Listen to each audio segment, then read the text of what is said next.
ফরিদপুর জেলা সালথা থানা বল্লবতী ইউনিয়ন পিসনাইল গ্রামের কৃতি সন্তান জনাব মোহাম্মদ মঈনউদ্দিন ফকিরের স্ত্রী মৃত্যুবরণ করেন।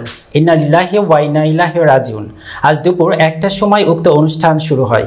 উক্ত অনুষ্ঠানে উপস্থিত ছিলেন বাংলাদেশ জাতীয়তাবাদী দল সালথা থানা বিএনপির সভাপতি জনাব সিদ্দিকুর রহমান তালুকদার, সালথা বিএনপির সিনিয়র যুগ্ম সাধারণ সম্পাদক মোহাম্মদ খন্দকার খায়রুল বাশার আজাদ, বল্লবতী ইউনিয়ন বিএনপির সভাপতি জনাব মোহাম্মদ মুজিবুর রহমান মাস্টার ও সালথা থানার বিভিন্ন ইউনিয়নের বিএনপি নেতৃবৃন্দ উপস্থিত ছিলেন।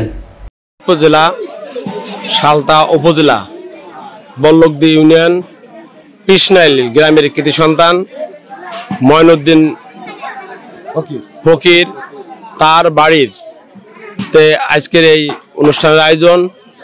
এই মঈনউদ্দিন ফকিরের স্ত্রী মৃত্যুবরণ করিয়াছে। ইন্না লিল্লাহি ওয়া ইন্না ইলাইহি রাজিউন। মৃত ব্যক্তির দোয়ার অনুষ্ঠানে আজকের এই আমাদের কিছু ফায়দার ব্যবস্থা করা হয়েছে।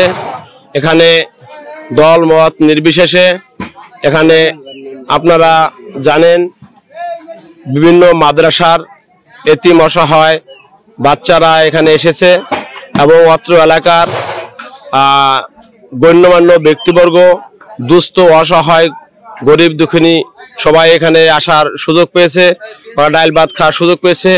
আপনারা এই যাকে দেখতে পাচ্ছেন এই হচ্ছে মঈনউদ্দিন ফকির। ভাই, আপনার নাম হচ্ছে কি? আমার নাম মঈনউদ্দিন ফকির। আপনার স্ত্রী মারা গেছে? জি। এই অনুষ্ঠানটাকে সেই আয়োজনে? জি। ধন্যবাদ। এই মঈনউদ্দিন ফকিরের স্ত্রী মারা গেছে, সেই উদ্দেশ্যেই আজকের এই আয়োজন।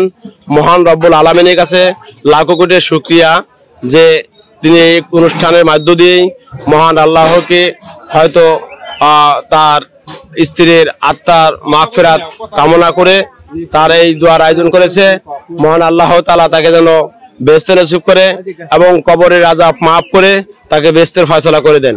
সকলকে অশেষ অশেষ ধন্যবাদ। আসসালামু আলাইকুম ওয়া রাহমাতুল্লাহি ওয়া বারাকাতুহু।